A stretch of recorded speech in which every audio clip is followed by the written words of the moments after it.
Hello and welcome to Express Drives. Volkswagen has been selling the Polo as well as the Vento for around 10 years in India, with literally no design change. Last month they introduced a facelifted Vento as well as Polo. Today we are here to see what has changed. Well, not much actually. The bumpers have now been made pedestrian protection compliant according to the new safety norms. The headlights have new internals. The new honeycomb grille looks upmarket, while the 16-inch alloy wheels are new as well. You also see these black ORVM caps, the side skirts and the black rear spoiler. Speaking of which, at the back there are new LED elements added to the lights, and this look very good too. Inside, things vastly remain the same. A 7-inch touchscreen infotainment system is there, and it supports both Android Auto as well as Apple CarPlay. Moreover, the glove box is cool too, and the inner rear view mirror is an auto-dimming unit. There are decent storage spaces in the cabin too. The space at the rear though is a bit tight, and the boot space too is lower than what the competition offers. Fire up the 1.5-litre diesel engine and you realize it's not as gravelly sounding as other engines in this class or other manufacturers who make engines. This engine makes 110 PS of power and 250 Newton meters of torque. It is mated to a 5-speed manual transmission. Volkswagen claims a mileage of around 20 kmpl from this engine, and while I was testing it for 2 days, I got around 15.5 kmpl. But hey, that's not a fault with the engine or anything. It's the way I was driving. It's just because the GT begs you to drive like a maniac. See the way the engine revs? It just goes very cleanly to its red line, and you get a small shove in the back at around 2200 or 2300 RPM. And if you keep the throttle pinned, it will go easily up to 4000 RPM before cutting off. That's a good thing for a diesel because diesels don't rev high.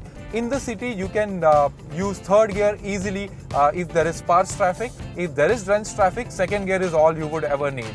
The clutch is decently light. It's actually lighter than before. Volkswagen clutches are usually very hard, and this one is a bit light, and I quite like the fact that Volkswagen has put some effort in removing the effort from the clutch operation. This being said, the clutch is still snappy, and if you aren't careful enough, it might catch you unaware and you might end up stalling the car. So, and even when you are shifting, the shifts are not that smooth. They end up a bit jerky if you're not careful enough. So this on a longer journey could take a toll on your left leg for that matter.